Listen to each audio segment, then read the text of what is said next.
Good afternoon, everyone. As of 1 a.m. this morning, some important COVID restriction changes were introduced that I thought it was really important for small business to understand and be able to apply in the individual circumstances and context of their business. So to help talk us through what's changed and to speak directly about, interpreting some of those changes for us in a business context, who better to have to talk directly through it than our own Chief Health Officer, Dr Jeannette Young. Thank you very much for coming along and doing this with us this afternoon. Thank you for asking me. First, I'd just like to comment to small business what a brilliant job you've done in Queensland across the whole state. Every time we've had an instance where we've had a case, you've just worked so well with us. And I'm so glad that we've got a much better app now that we can give to you that people can use across the state. I've been using it. I used it to come in here. It's really easy to use. I'm so glad that we've finally got it. And thank you to every single business. You're already out there doing it. I couldn't believe within days of us getting it there, 98% of businesses had already downloaded it. So thank you. I know with all of that, we can combat these awful new strains of the virus that are just so infectious. 5 seconds contact. So thank you very, very much. And I'm delighted to go through what issues, because people will, of course, have issues. This is so much to ask people to do. And everyone wants to get it right. And to help us understand how to get that right. So, and to be able to trade as safely as possible for our customers, but for our staff. But also too, to be able to take maximum advantage of how these restrictions are being eased, because every dollar counts when you're in business. I know, I'm in business myself, and those restrictions and being able to utilise that easing that's now happening and is going to be such welcome news, and the business community will be delighted to hear how they can use that. So we've got half an hour.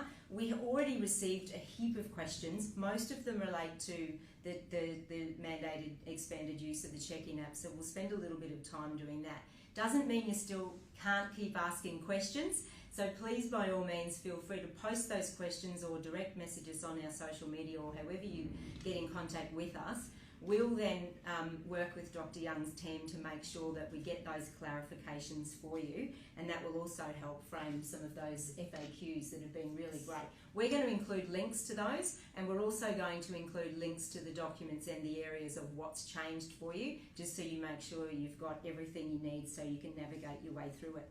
As a business owner, and I know the small business community from the way we've been speaking with them over the last, year really, is they're going to see that there's been some changes introduced as of 1 a.m. last night. They're going to want to know three key things. What exactly has changed?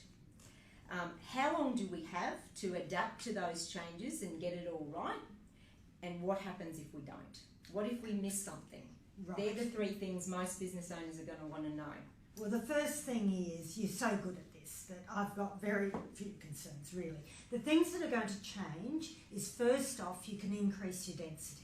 So you've all been doing a brilliant job, initially 1 per 4 square metres, then 2 per 4 or 1 per 2, however you want to explain it, and now we're going to 3 per 4, which I understand for some businesses is still not full capacity, but it's getting there. So thank you very much. And the reason we can do that is because of the check-in app. Because now it doesn't actually matter how many people are coming through a business. It can be thousands. But because we've got this in place, we can very, very quickly go in the back end of the data and immediately send out a text message. Whereas at the start of this pandemic, 18 months ago, we had to go and pick up a phone and find everyone and find them and talk to them, and it was just a nightmare. So this way, we've got really quick access because of the work you do. So some of you were just brilliant. You kept all your own lists. But even that time that it takes to come to you and ask you for that data delayed our response. So the quicker we can do this, especially with these new variants, the quicker we can make sure that we don't need to have a lockdown, as unfortunately they're doing in Sydney today. So that's the first thing, density. Second thing is the app. And the density you can do from 1 a.m. this morning. That's up to you, whenever you want to do it. You don't have to do it immediately. You can do it whenever that suits you. The app, we'd like that in place from 1 a.m. this morning, but we've given you, of course, a 2-week time period for those people that didn't already have it. Most people did, but if you didn't, then we're giving you a bit of time to be able to roll it out. But we'd like it in today, if possible, everywhere, because now's the risk. Now is the time that I'm getting calls from my colleague in New South Wales. Oh, so we think you've got a close contact from one of our places in Queensland. So that's why today, please, if at all possible. So they're the two main things, but also a few other things. Now you can go back to self-serve food, so buffets, smorgasbord, all of those sorts of things. You know, platters that people can help themselves to, share platters, all of that. So as of 1 a.m, as soon as you wish to, you can do that. So they're the really important things as of this morning. One other one, you all did those brilliant plans and there was so much work, so please don't bin them. But we're not going to do compliance against them anymore. Instead, we're going to go to checklists that are pretty straightforward, and you've all been doing the work that's in that checklist, and that's what we'll be asking you to comply with. So that you've got the plans, fantastic piece of work, but we're not going to continue with those because they just need such frequent updating. Every time we make a change, you've got to change your plan. So we're just going to move to a checklist. We think that's much easier for everyone. But keep those plans there because they've just got so much great information. So all of those industry plans and event plans and so forth. And then the last thing, for those of you that are involved with helping people in their own homes with events and things, private gatherings in people's own private residential accommodation are unlimited now, but they must keep good contact lists if they have more than 100 people in their own home. So they're the major changes that all came in this morning. All of them started from 1 a.m. this morning. It's your choice for when you implement the ones that are about removing restrictions, but the app, there's another 2 weeks before there's any compliance work, if I can put it that way, but I'd really be grateful if you can do it as soon as possible. That'd be excellent. Fantastic. So in a nutshell, three really big headline key changes, which is the increased density for indoor premises, the expanded use of the COVID check-in app, and the use of these COVID event checklists and COVID safe checklists, which we'll include links to in this video, plus a couple of other things, as Dr Young mentioned. They started at 1 a.m. this morning, and you've got a 2-week window for that check-in app. Of course, I think that message is certainly being heard around. Let's get in and try and do as much as we can as soon as possible to transition to that. So most of the questions we've had come in from business relate to the expanded use of the check-in COVID app. Why the decision to do that? You've touched on that a bit already, and I think I know what you're going to say. Yeah. It just means we can get to people so quickly. As soon as we know that there's been a case at a particular venue, we can immediately access the data of everyone who's been there during that time and immediately get to those people. So you've been so good at giving us that information, but it's no matter how good you've been, it's taken a couple of hours at least. This way we can just do it so quickly. And we know the quicker we can get to those people, the quicker they're in quarantine, the quicker there's not a problem. So recently with our Portuguese restaurant, they've just been brilliant, absolutely brilliant. So we had all of those people, because there weren't too many people involved in that situation. We had all of those people into quarantine almost immediately. So now we haven't had to go and chase up contacts of those people because they've been in quarantine when they've tested positive. So that's where we want to be. We just want to get this data so quickly. And the what's in it for business is the more this stuff happens well, the more restrictions start to ease, so we can get on and have more capacity to trade, and that's the exciting bit that I know businesses are going to want to know about most. Okay, so in relation to the list of business types that are now needing to have the use of the app, there's a clear list on the website, and again we'll share that link. We have had a couple of specific questions though, so I thought it was worth whilst we've got the opportunity of having Dr Young here herself to ask those questions. So in relation to the short-term holiday rental, does that include things like Airbnb and stays? Because a lot of these people are just mums and dads. They're not what you would consider to be, or they would consider themselves to be a small business. So how's that going to work for them? They do need to download the app and have it in place, but their visitors only have to do it once when they first arrive. Not every day if they're staying for a week. No. Yep. So they need to do it once, and then they need to know how long they're there for. What about if you have a visitor come to the house? Is that at when you're staying at an Airbnb? Get them to check in too? Yep, okay. Fantastic. Right. In relation to outdoor recreation, there's a requirement there for caravan parks and campgrounds. We have had a couple of people identify that they are outside of coverage because of they're a camping ground out in the middle of nowhere. What happens for those scenarios? Right, so there are scenarios. So if for some reason the internet's down, I mean, it's not just those sorts of places that mightn't have internet, then you've just got to capture it in another way and then turn it into an electronic format as soon as you can. Okay. So for those places that never have internet, they just need to have an electronic format that they keep that information. Okay. So another interesting one we've had is around the beauty services. A lot of hairdressers and some, massage therapy, etc., they've taken to the road and they'll go and service their customers in their homes. How does that work for them?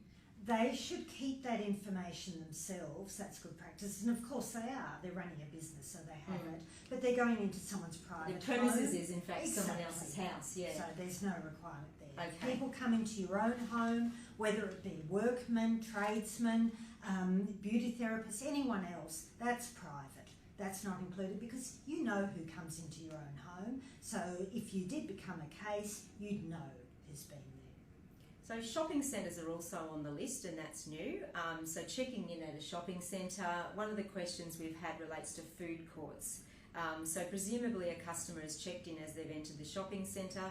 Do they need to check in at the individual takeaway food outlet, or is there a grouping around a food court? How do you envisage that's? It's really important that people try and check in everywhere where they're going, because otherwise, if we don't know where someone's been, then the fact that they've gone into that premises will capture them. Whereas sometimes, like the DFO recently, we could get specific information about where the risks were, and it meant that we didn't have to have that entire complex captured. So, for instance, in New South Wales, we've seen the Westfield at Bondi Junction. In the end, the entire complex, including the car parks, being captured because it's been a massive spreading event there. But in other places, really, the DFO is mainly cotton on. So it's really up to individuals. If they're going into an individual shop or hairdresser, or keep checking just keep on checking. Okay. It's really quick to do. Yep. It's truly a great app. So the more people use it, the more we can limit the consequences of people who've ended up in that space. A couple of other quick questions relating to that we've had recently is what about staff? Yep, so staff, if they're in these areas and they're public facing and interacting, checking in via their employers' app. Okay. And what about taxis and ride shares? Not at the moment. Okay. No, because again, taxis and ride shares should know who's coming into their taxi. Okay. And further in relation to the check-in app, is the intention to continue expanding the categories of business that are going to need to use the app? Absolutely. Okay. Yes, and we know that people are voluntarily using the app, although they're not yet captured, and that's fantastic. The more people use this, the more we can keep removing restrictions, because we know if we can get on top of any outbreak really quickly, then we can go back to normal processes and normal business. So we'll keep staying on top of that and keep spreading, helping spread that information as it comes to hand as well.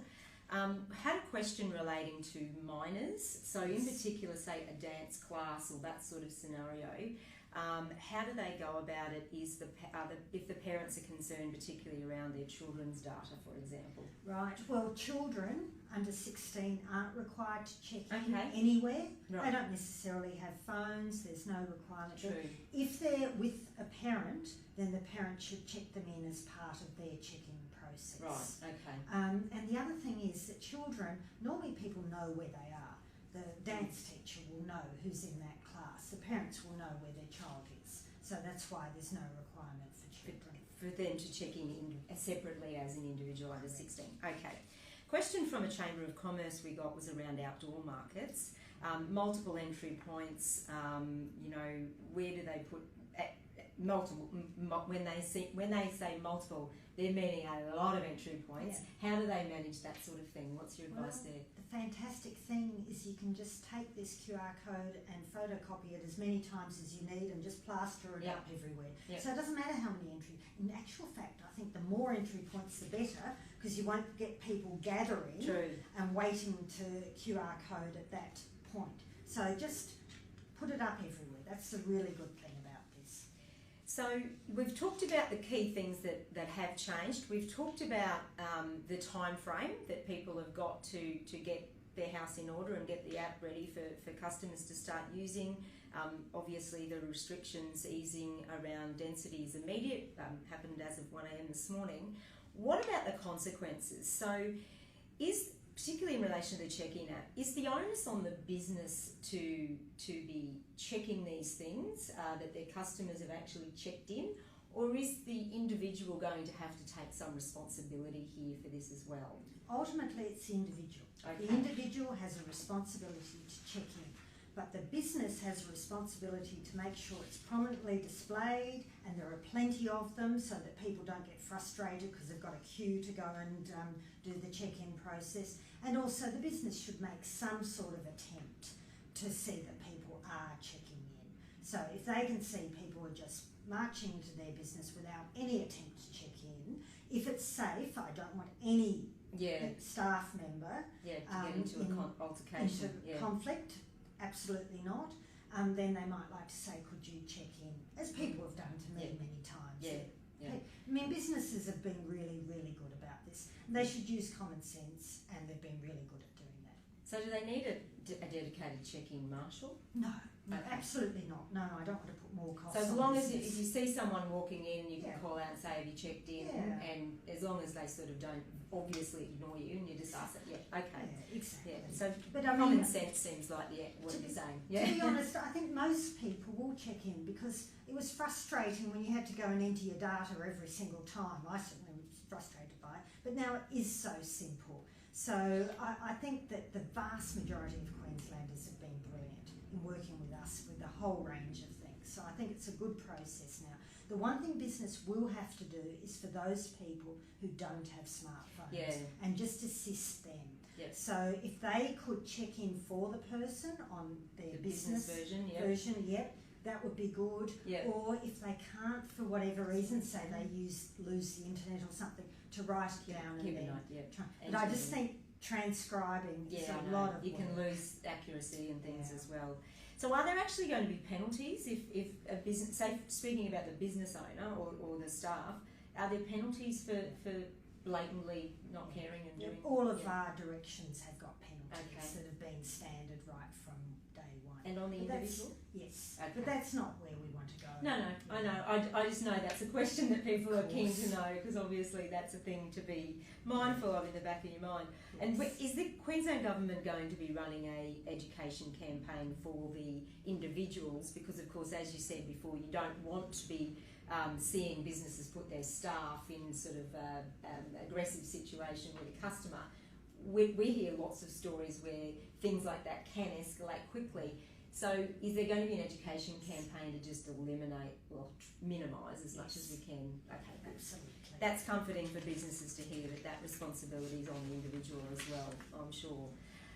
Okay, so the second change we spoke about, we've got the COVID check-in app and the expansion of when that's going to apply.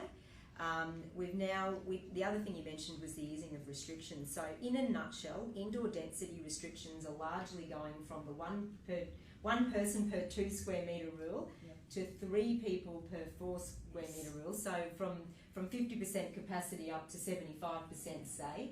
and 100% for seated, ticketed events. Yes. Can we just talk about what that means for a moment? Because we've had some restaurants say, okay, we get it for a Melbourne Cup function, that's a ticketed sort of event. But what about to try and, obviously capacity and trading to maximum capacity is a key thing for a lot of people, because a lot of businesses in the hospitality space, because it's really affecting their ability to earn revenue. What's in your mind that the seated and ticketed mean?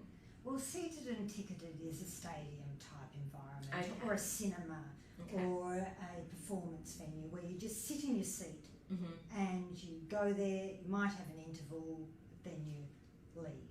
So it's really restricting how many people you engage with.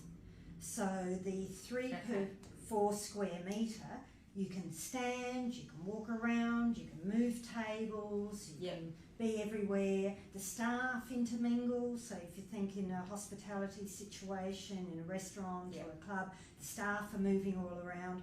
Whereas seated, ticketed, really and truly, the staff don't enter. The staff will be at entrances. Right. So they're two really different type of risks. So the Melbourne Cup luncheon analogy isn't quite what you would have in mind by a seated and ticketed event?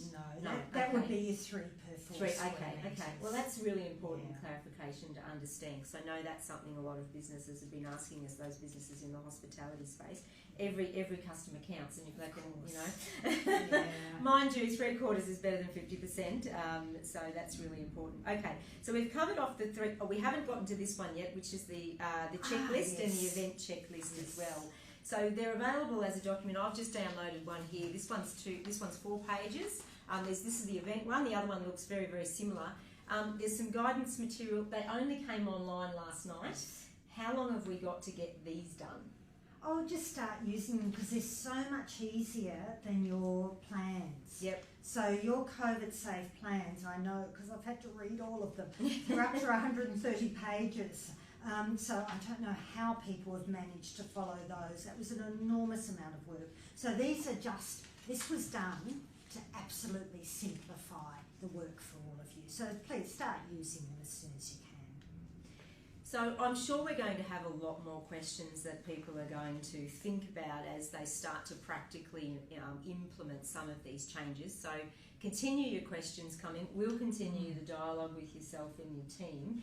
Are there any other messages you'd like to convey to small business in particular, just as we sort of go into implementation stage of some of these changes? Oh, absolutely. It's just work with us, because you've really done such a good job, and we can see in Queensland that we haven't had those large outbreaks, and I hope that's how it remains. And it's about doing all of this. So the more we do this, then we will be able to remove even more restrictions. Yeah. That's our aim, to get back to as close as possible to before where we were with COVID, but then to have these sorts of things like the check-in apps and the traveller declaration passes and all of those things. So we use those rather than using density restrictions, etc. Yeah. So I think the message for the small business is, look, if you're not sure about whether you are supposed to be using the check-in app, just use it if you can. If you've really got some genuine queries and concerns about that, by all means contact either through us or through Queensland Health, and we'll go through to Queensland Health for you to get the answers that you're looking for. But I think I'm hearing a real congratulatory message in here for Queensland businesses for sticking with the rules and doing what's needed, and your reward is now these restrictions that are being eased, and buffets are back, hey? How good's that?